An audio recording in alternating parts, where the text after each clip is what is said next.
Chapter 6: Shadows of Betrayal. The Alliance celebrated the fragile victory at the First Front. Songs rose from Lyrian resonators. Dream lanterns floated from Veari waters, and even the Corlon mines pulsed in rare harmonic accord. But shadows moved where celebration burned brightest. The architects could not defeat the Alliance by force alone, so they devised a subtler attack: infiltration through fractured realities. The breach. In the orbital citadel, Admiral Zhou was approached by a messenger claiming to be from his fleet. The man bore Zhou's insignia, spoke with Zhou's memories, and carried orders Zhou himself had once written. Yet somewhere deep inside, Zhou knew this officer had never lived. Elsewhere, Veari dreamers began reporting nightmares in which their oceans boiled away. The visions felt too vivid, and when they woke, some of their kind were gone, erased as if they had never existed. The Corlon detected probability fluctuations across the citadel. Corridors that should not exist, meetings remembered differently by different minds.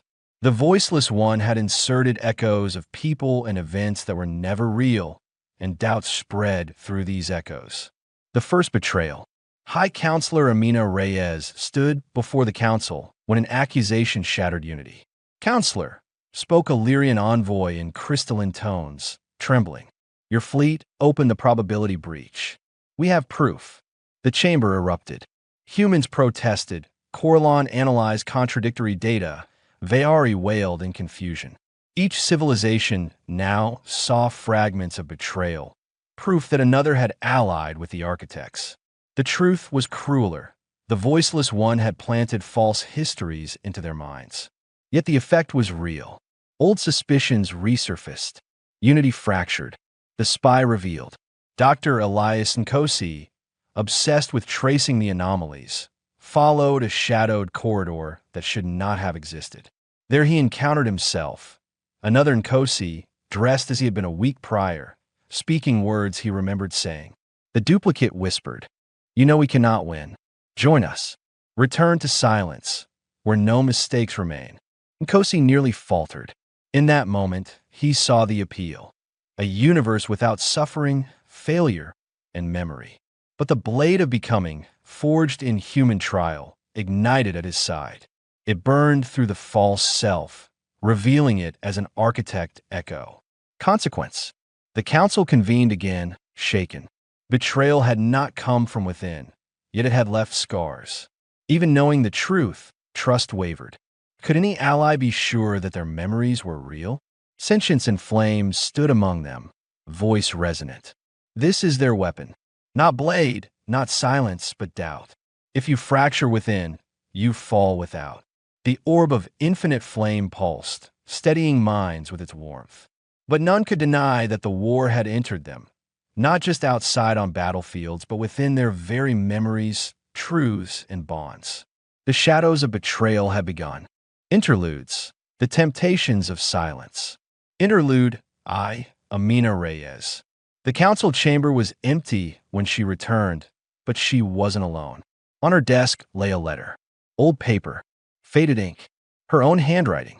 "Dear Amina, you could have stayed. You could have been a teacher, a mother, a life of peace. Instead, you chose war. Why? Come home." Her chest tightened. She remembered writing something like this once, in university days, notes to herself when ambition frightened her. But this was different. This was too real. The air shimmered, and she saw her younger self, eyes bright, skin untouched by sleepless nights of command. "You're not meant for this. You've led Earth into fire. Stay with me. Stay safe." Amina touched the aegis of unity, feeling its etched textures. Scripture, circuitry, stone, steel, humanity's scars. Her voice broke. Peace at the price of becoming nothing is not peace at all. The letter burned in her hands, turning to ash that dissolved into silence. The younger self vanished. The aegis pulsed with warmth. Interlude 2, Kalen Zhou. The Typhon rift returned in fire and blood. Screams filled his mind. The admiral's seat was empty, for he had abandoned it in this vision. Before him stood other Josa, one who saved the fleet by sacrificing his allies, one who fled and lived, one who fought recklessly and won. Each glared at him. "You chose wrong," said the survivor. "You killed us," whispered the lost. "You are the worst of us," accused them all. The voiceless one's shadow loomed. In choice and in guilt. One silence, one freedom. His hand trembled over the compass of tomorrow. Futures splintered around him. Billions of deaths, billions of lives. None certain, all possible. Joe clenched his jaw. "I'm guilty. I am flawed. But I will keep choosing. Because only by choosing do we remain." The shadows screamed and broke. The compass steadied, a soft glow guiding his hand. Interlude 3. Elias and Kosi. Equations spiraled across the walls of his lab, glowing with architect obsidian light. They promised totality, the formula to predict and command all. Kosi's duplicate stood beside him, eyes fevered with hunger. "We can end this war. If you know all probabilities, you control them. If you cage the flame in numbers, you free humanity from uncertainty." He stared. The allure of omniscience nearly consumed him. The architect's silence hummed like perfect logic, seducing him with clarity. But the blade of becoming ignited at his side, its shifting form reflecting uncertainty. He raised it and cut through the equations. They dissolved into ash, leaving only the unresolvable beauty of mystery. He whispered, "Wonder is not weakness. It is our strength. The unknown keeps us alive." Interlude 4. Elder Karath. He dreamed of mountains. His homeworld is alive once more. Children climbing its cliffs, rivers carving valleys. The shadow voice said, "Anchor this moment forever. No erosion, no storms. Be stone again. Be eternal." Karath wept, great tears that fell like boulders. For in truth, he longed to rest. He longed to end grief. He pressed his massive hand upon the world's heart strapped to his chest. The shard glowed, not his world restored, but fragments reforged into something new. He rumbled, voice heavy but firm. "Stone must break. Rivers must flow. To carry loss forward is heavier than to forget. And that is true strength." The dream crumbled, leaving him awake beneath stars. His grief still burned, but it burned with purpose. Interlude V. Archmind Velith. Probability arrays filled Velith's hive mind. Survival chances, suffering indexes, flawless logic. Fight on 12.7% chance of existence. Surrender now 0% chance of suffering. The answer was clear. Silence was rational. Yield, the shadow intoned. Numbers do not lie. To continue is madness. Velith opened the mirror of divergence. Infinite logics unfolded. One where surrender led to deeper torment. One where defiance birthed miracles. One where irrational hope altered everything. They realized logic was not singular. Rationalities fractured into infinities, none supreme. Velith pulsed with a new thought. Reason without choice is emptiness. We will embrace the irrational flame. We will choose. The shadow collapsed, numbers unraveling into paradox. Interlude 6. Salieth of the Vayari. She drifted in endless dream water. Waves calm, skies unbroken. No storms, no nightmares. "This can be your people's eternity," whispered the void. No pain, no change, no fear. Her body trembled. Her people had wandered across exiled seas for centuries. To grant them perfect peace was tempting beyond words. Then the tide heart pulsed. In its depths, storms churned, lightning flashed, and waves roared. Living oceans, not dead seas. Salieth raised her hands, summoning a storm into the false calm. The still waters shattered, and dream light poured in. Oceans must move. Dreams must change. We will endure storms because that is life. The calm dissolved, leaving her breathless but awake, the tide heart glowing brighter than ever. Chapter 7. The Fractured Paths. The orbital citadel trembled as the nexus cried out again, not in sound, but in fractures that raced across the lattice of existence. Whole universes flickered, torn between being and unbeing. The Guardians gathered the Alliance leaders in the Hall of Becoming. Sentience in Flames spoke. You have faced doubt within yourselves. Now you must face it within reality. The architects have driven fractures into the lattice. Each fracture is a mirror, a path where truth and falsehood are tangled. To heal them, you must walk where flame and silence blur. The leaders felt it, a tug across their souls, a call not outward but inward, the descent into fracture. The delegation entered the realm of fractured paths through a living fire portal.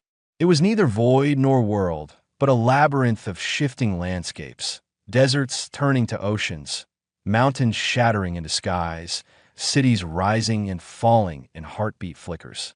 Each path they took split into many. At times, they found themselves walking together. At others, they were torn into parallel versions of the same choice. The architects had laced this place with their whispers.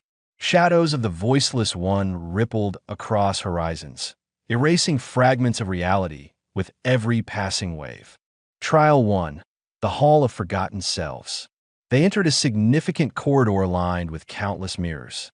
But these were not reflections. Each showed a version of themselves that might have been. Amina saw herself as a forgotten diplomat, her name never remembered. Zhou saw himself as a tyrant admiral, saving lives by crushing freedom. Kosi saw himself as an old man, bitter with knowledge that had saved no one. Karath saw a world where his people had survived, but enslaved countless others to do so. Velith saw an infinite hive collapsing into madness because no choice was ever made. Salieth saw her ocean still, perfect, but filled with lifeless shells. The architects whispered, "These are not lies. These are truths denied. Choose them, and the struggle ends." The blade of becoming flared in Kosie's hand. He struck the mirrors. They shattered, spilling shards of false selves into the abyss.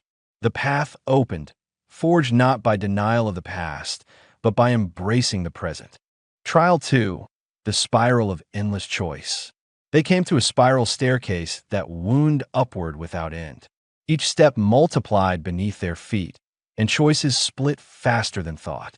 Step left, war won, but at a terrible cost. Step right, war lost, but lives spared. Step forward, stagnation, survival without hope. Step backward, erasure, no pain but no memory. Velith faltered, the probabilities tearing its hive mind apart. We cannot choose. Every path is ruin. Amina lifted the compass of tomorrow, its glow dim yet steady. There is no perfect path, but there is a path we make together. They stepped forward as one. The spiral collapsed, folding into a single bridge of flame. Trial 3. The Rift of Unfinished Grief. At last, they reached a canyon where silence bled like smoke. Across the chasm lay the fracture itself, a wound in the lattice, bleeding both flame and void. The bridge was broken. To cross, each would need to give up something they still clung to. Amina offered her fear of failing her people. Zhou offered his obsession with perfection in command.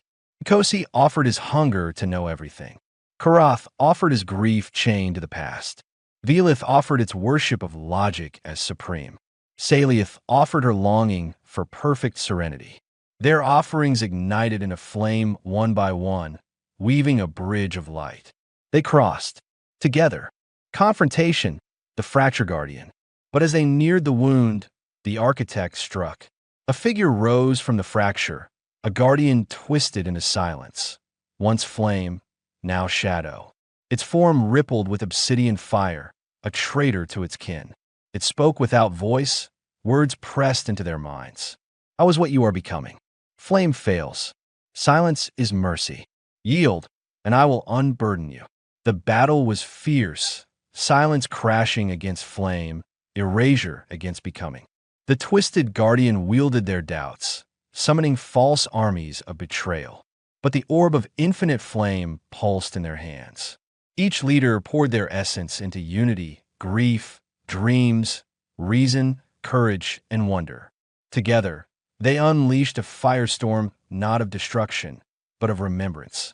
The twisted guardian shrieked as the silence unraveled, its form restored to pure flame. It fell to its knees before them, voice trembling.